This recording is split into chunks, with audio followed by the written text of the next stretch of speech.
but British leader Theresa May told her parliament that no prime minister could ever agree to these terms, which would threaten the constitutional integrity of the UK. The hardline unionist allies in Belfast, on whom she relies for a slim majority, denounced them as constitutionally unacceptable and economically catastrophic, as they would distance Northern Ireland from mainland Britain.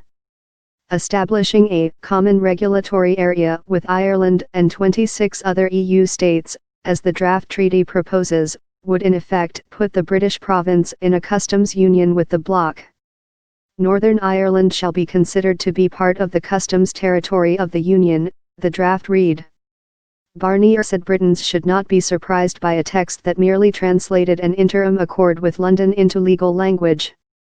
And he said the border proposal was only a backstop solution, which could be changed if Britain offered alternatives along the lines of those it hinted at during talks in December.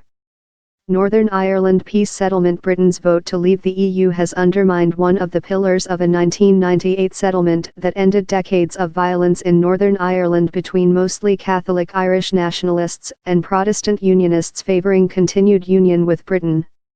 In Dublin, Foreign Minister Simon Coveney echoed Barnier, saying the draft was absolutely faithful to the December Accord and should not be a surprise to anybody.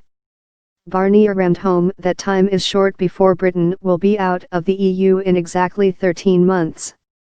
He called on May to pick up the pace of negotiations so that a withdrawal treaty, including terms for keeping the status quo during a 2-year transition, could be agreed this autumn and ratified by March. As the rhetoric on both sides has taken a more irritable turn, and negotiations have stalled since the interim accords in December, Barnier said he was preparing for every situation in case the continent's second biggest economy lurches out of the Union without a deal after 46 years.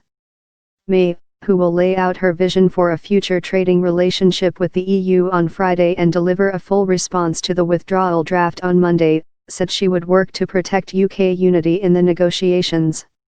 She again ruled out an EU-UK customs union, something that her Labour opponents advocate as a way to avoid disruptive controls at the Irish land border.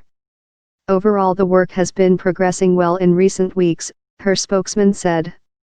This is just a draft document, and we will be having discussions where we don't agree in the coming months.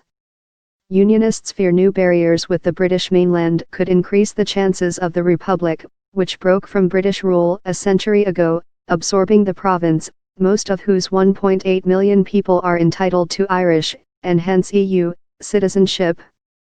Barnier conceded there might be new checks on trade between Northern Ireland and the mainland, but definitely no border. No arrogance here. The Democratic Unionist Party's Nigel Dodds, however, said his ludicrous plan will not go anywhere. Barnier dismissed suggestions that the draft was an attempt to shock Britons into concluding a deal, insisting that his sole goal was to avoid a disorderly divorce. There is no arrogance here, he said. The draft treaty sees a joint EU-UK committee overseeing the arrangements, but the European Court of Justice remaining the ultimate authority to resolve disputes. Asked why the draft made no mention of a section in December's EU-UK joint report that there should be no regulatory divergence between Great Britain and Northern Ireland, Barnier said it was because that was an internal UK matter. He restated his view that the proposals for future trade that May is expected to make on Friday, to maintain a mixture of common and different regulations with the EU, were not acceptable. There will be no cherry picking, he said.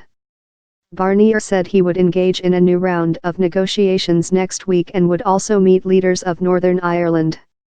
He also said significant divergences remained in talks on a transition period, and so a deal, which both sides hoped to clinch in March to calm business nerves, was not a given. Supporters of Brexit argue that Britain will benefit from no longer being bound by EU rules and can do more trade with the rest of the world, while opponents say the prospect of new barriers to trade in Europe is already hurting its economy.